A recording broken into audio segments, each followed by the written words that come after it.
Shaul, what gives? I mean, weren't we told just a few months ago that cyber was going to hold up because everybody needs protection? What is it that happens here with cyber stocks? It's like biotech or something. Are the valuations too high and so they're super sensitive? What?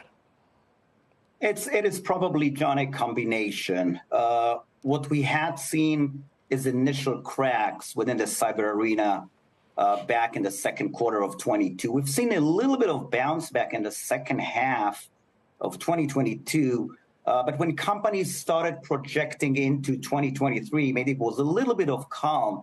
But I think actually when it rains, everybody gets wet. And I think this is what we have been seeing over the course of the past few days from cybersecurity. So a mixed message. On the one hand, it's a must-have category from a investment perspective. On the other hand, some names, product depending, category depending, are slightly more exposed to some of the macro weakness and some elongated sales cycles we have been seeing over the course of the past few months now. So we're going to see consolidation soon, and if so, what are some names that have good technology and perhaps are vulnerable to be taken out?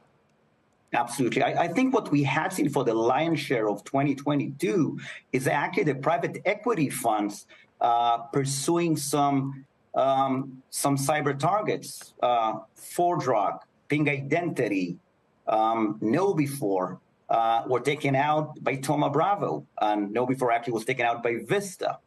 I think if the valuation levels hold as low as 4x, 5x, where pretty much our industry is trading right now, it might potentially bring back some of the big tech that didn't take place within the arena. And in that respect, we actually think that SentinelOne could be an attractive takeout candidate, given its technology, its current valuation, and the fact that it got de-risked. One more for you. I'm hearing about some price maybe price wars is too strong, but Palo Alto Networks doing some heavy discounts. Zscaler getting some criticism in that Gartner report, perhaps for not being as flexible on price as some would like. What's the impact of that? Sure. I think what we're seeing, definitely some pricing pressures out there, whether it's from the public cloud providers, maybe coming also from some of the growing private companies within the space. So pricing, without a doubt, is an issue we're monitoring very closely. I'll say that when we look at it from a gross margin perspective, they have been holding up fairly stable. But without a doubt, a red flag to look into as we shift into the second half of calendar 2023.